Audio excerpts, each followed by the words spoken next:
The Great Pyramids of Giza. Undoubtedly some of the most incredible ancient monuments to be found anywhere on Earth.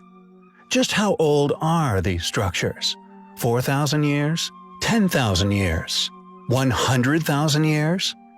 We recently uncovered the astonishing megalithic blocks once exposed upon the east side of Cheops. Blocks which indicate that the entire skeletal structure of the pyramid is actually made with blocks similar to those found at Baalbek. 100-plus ton blocks, revealed at some point within antiquity, most likely done by a jealous ruler in an attempt to destroy and conceal the evidence of this past, more capable civilization's work. Additionally, humans are curious creatures.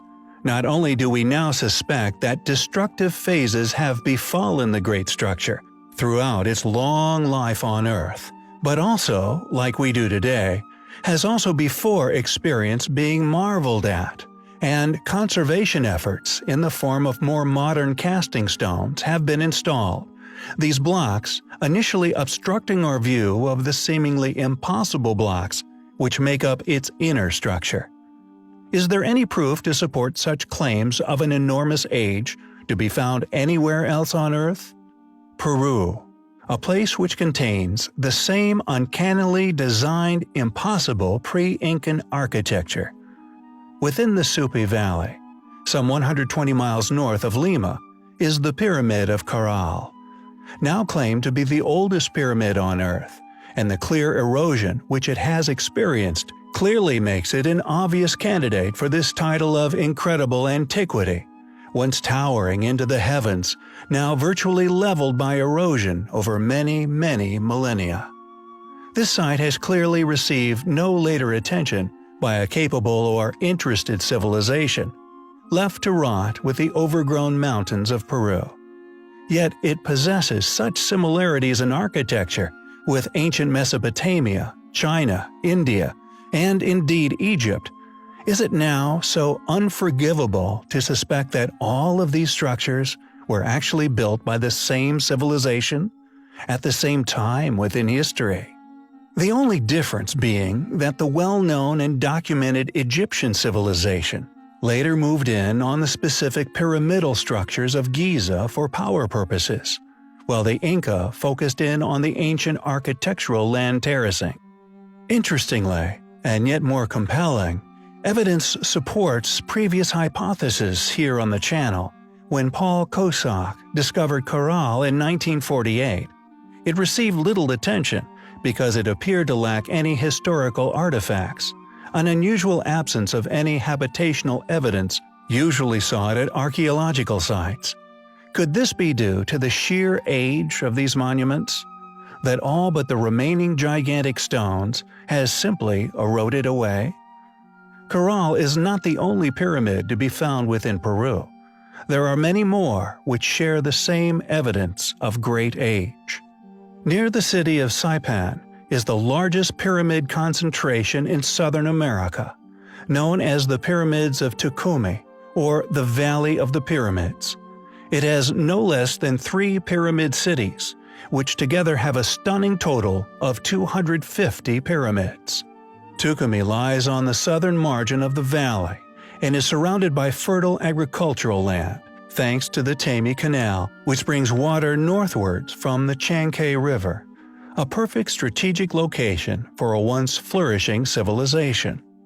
Who were these people? When did they live? Thanks to ongoing research, not only is the officially upheld story surrounding such cities crumbling, but we are now getting closer and closer to finally answering these questions. When an ancient ruin is academically studied, it will often be attributed as the work of a far more recent, already studied, thus previously permitted group placed within known history, often a group simply incapable of such undertakings.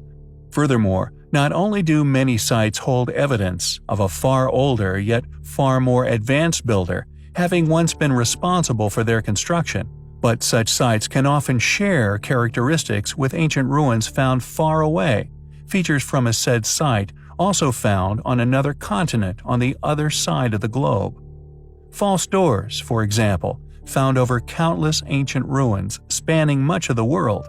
This reoccurrence, along with many other similar signature features, are far from mere coincidence and can only be explained by a past, intercontinental, highly capable lost civilization, as we have postulated in the past in regards to many factors indicative of their megalithic legacy. Metal clamps, identified on differing continents, varying in style and composition relative to what was presumably readily available, so although they differ in style, the knowledge of how to create and use such ancient technology had clearly been the work of the same civilization. The pyramids of Uimer, for example, are 6 rectangular pyramids you would more than likely have never heard of, and most certainly would not have been taught of their existence by modern mainstream academia. Built from lava stone without the use of mortar, they are uncannily reminiscent of many structures within the South Americas. They are located in the districts of Chacona, part of the town of Uimer, on the island of Tenerife in the Canary Islands, Spain. The structures have been attempted to be dismissed as nothing but 19th century buildings, argued as the byproduct of contemporary agricultural techniques. Yet their infamous shape and the signature building techniques incorporated into said structures are undeniably found elsewhere on Earth. Other pyramids employing the same methods and materials of construction can be found in various sites on Tenerife.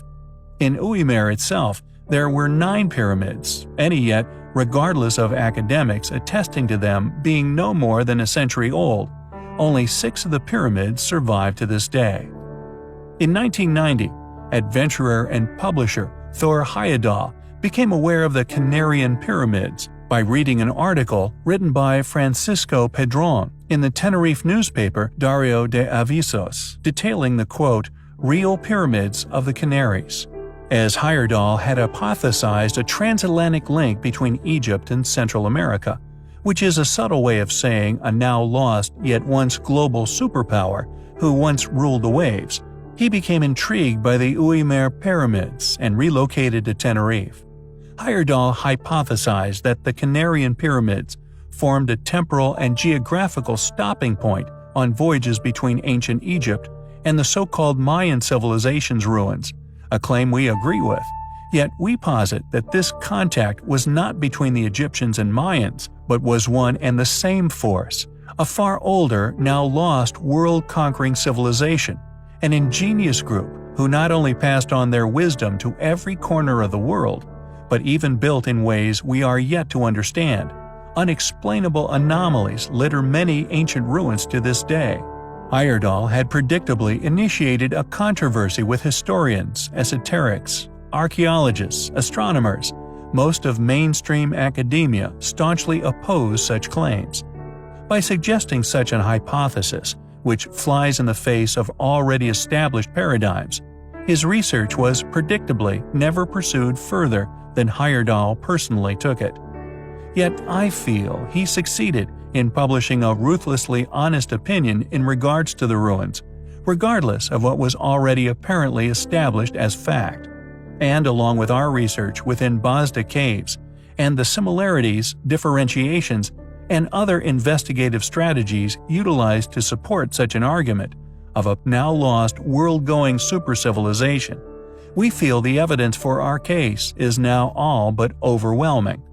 There are far too many connecting factors to simply claim coincidence, and as the proof of this past civilization's capabilities becomes more apparent, and in turn researched, the closer we become to finally finding these now lost ancestors. It is a pursuit for the truth, which we find highly compelling.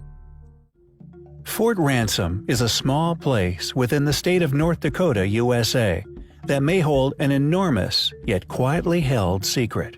In this small slice of the rural farming lands of the United States lies a place known as Pyramid Hill, a small, modest pyramidal mound, which is very similar in shape and size to the curious pyramidal mound found in other parts of the world, such as Silbury Hill, a chalk pyramid within the UK. Long argued by a number of funded geologists as a mere natural formation. However, local residents, along with historical accounts within the area, have strongly disagreed with these conclusions, since their predictable acceptance by the academic community. A vast portion of the surrounding population believe, including a number of specialist historians and archaeologists, that Pyramid Hill is in fact that of a man-made pyramid. What's more, they hold to the belief that it is the oldest pyramidal structure on Earth. What makes this site the most interesting, we feel, however, and the reason for this video, is the writing stone which was found nearby some centuries ago. Clearly very ancient cup and ring marks, and constructed to form some kind of communication, they have, however, remained undeciphered. They are incredibly intriguing and are reminiscent of a hybrid between music and Morse code. Yet all attempts to establish a translation of the pattern have been unsuccessful. Located in the Cheyenne River Valley, in southeastern North Dakota, pitted mysteriously cup and ring marked boulders appear in Saskatchewan, South Dakota, Iowa, and many other sites all over the world. Just who created them remains a mystery. Was the writing stone left by the original builders of Pyramid Hill? If so, why is it an unknown language? Who wrote it? Is Pyramid Hill really the oldest pyramid on Earth? Built by an unknown culture who clearly spoke and wrote a highly complex and as yet undecipherable language? Perhaps one day we will find out the truth. In 1917, an amazing find was made in Indonesia. Entered into the report of the Department of Antiquities, the Dutch historian N.J. Krome also mentioned it in 1949. Employees of the National Archaeology Research Center visited the site in 1979 for a study of its archaeology, history, and geology. If the claims are proven accurate, Indonesia possesses the oldest pyramidic structure on the face of the earth. Buried under a mound of ancient sediment. Located around 800 meters above sea level, the site covers a hill in a series of terraces bordered by retaining walls of stone, and is covered with massive rectangular stones of volcanic origin. The Sundanese people considered the site sacred, believing it was the result of the legend of King Siliwangi's attempts to build a palace in one night. Based on various dating techniques, the site has an official dating for completion by 5000 BC and quite likely much earlier. This pyramid is very old indeed.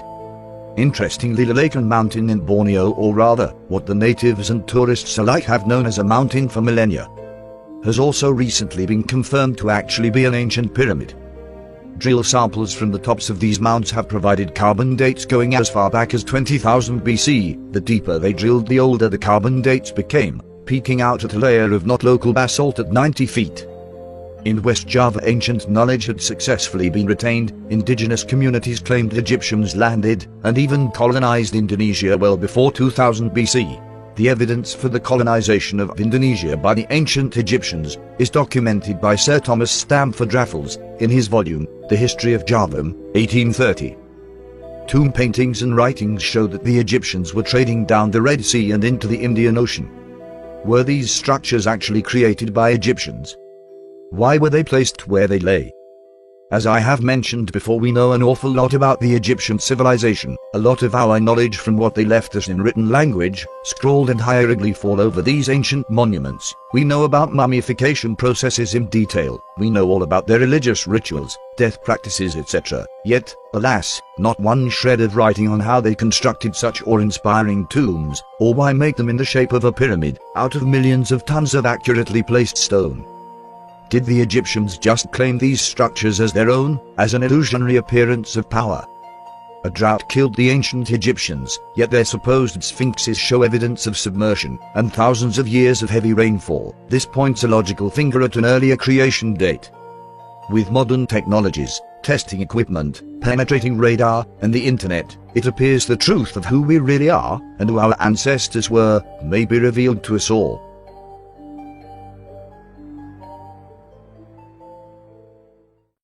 We recently shared the astonishing discovery of a colossal ancient pyramid, Cholula. Not only the largest ancient pyramid believed to have ever been found on Earth, but also the biggest ancient structure ever found, just like that of the Bosnian pyramid, long assumed a mound of peculiar shape. This truly huge structure was buried under often meters of fertile earth. Some claim it was buried to conceal it from invaders, such as David Carballo, an archaeologist at Boston University, who explained to BBC Future, quote, "It was abandoned sometime in the 7th or 8th century CE. The Chiloteca had a newer pyramid temple located nearby, which the Spaniards destroyed." End quote. While geologists argue that over the centuries, or indeed millennia it has stood, the mud bricks its exterior was created from have fertilized and naturally grown over this huge structure, Earth which still hides much of its stature from the world to this day. Yet this makes the discovery no less of interest. If anything, it makes it all the more intriguing. Why not fully excavate the site? Are there things being hidden there? What was the purpose of such an astonishing building being made? Was it as a tribute to a deity? Or are we looking at an enormous tomb? Like the claims that circle Giza's three great structures year upon year, are their treasures still buried beneath, just waiting to be found? Interestingly, there does indeed exist an underworld labyrinth beneath this great site. An entire town-sized maze of ancient tunnels, littered beneath the site, again a feature akin to Giza.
Yet any mention of sarcophagi, treasures, tombs, or any other interesting discoveries, local archaeologists remain curiously silent, regardless of this structure's clear past importance. According to Geophys, the adobe brick pyramid stands 55 meters or 180 feet above the surrounding plain, far shorter than the 137 meters or 449 feet of the Great Pyramid Cheops in Giza, but also much wider, measuring 450 by 450 meters or 1480 by 1480 feet, versus Cheops at 230 by 230 meters or 750 by 750 feet. Yet we must not forget to mention the astonishing precision present within Giza, seemingly absent this nonetheless gigantic structure, which we find highly compelling.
Hi guys, so today I wanted to share with you an amazing story.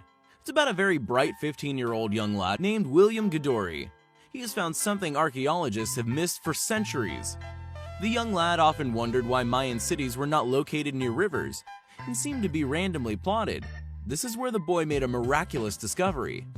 He realized that the ancient ruins aligned with star constellations above, and by using Google Earth, he managed to match up 117 ancient Mayan ruins with star constellations, even discovering a set of 3 stars the Mayans clearly held in high regards that we were unaware of previously. I did not understand why the Maya built their cities away from rivers, on marginal lands, and in the mountains, Gadori told French-Canadian magazine Journal de Montréal. They had to have another reason. And as they worshipped the stars, the idea came to me to verify my hypothesis. I was really surprised and excited when I realized that the most brilliant stars of the constellations matched the largest Maya cities. By plotting these star locations, William has seemingly discovered the ruins of a very ancient pyramid, accompanied by a city in ruins, untouched by humans for over 1,000 years. As Daniel Delisle from the Canadian Space Agency told Samuel Osborne at The Independent, the satellite images revealed certain linear features on the forest floor that looked anything but natural. There are enough items to suggest it could be a man-made structure, he said. Gadori has tentatively named the lost city Kaakchi, meaning firemouth, and will be working with researchers from the Canadian Space Agency to get his discovery published in a peer-reviewed journal. He'll also be presenting his findings at Brazil's International Science Fair in 2017. However, in a strange development, a scientist, supposedly, quote, familiar with this Mexican region where the odd city-like features have been discovered, says at least one of them is an abandoned cornfield. How he knows this is unknown. We visited them, and my grad students know them quite well. Anthropologist Geoffrey E. Braswell from the University of California, San Diego's Mesoamerican Archaeology Laboratory told George Dvorsky at Gizmodo. Whether this is an attempt at concealing the finds from the public is unknown, but it is sure to put a halt to a public disclosure of all of Gadori's finds at Brazil's science fair. There are indeed confirmed lost Mayan cities in this region, 2 only being discovered last year. One was a completely new find, while the other was a rediscovery, a confirmation of reports of its existence. With the young man coming up with such a compelling theory, complete with confirmed hypothesis, and ruins being confirmed as dotting the 1,800 square mile region of jungle, you have to wonder how specialists can shrug such positive leads off from such a bright young person without further investigation, whether withheld from public scrutiny or not. As always, thanks for watching, guys. Take care.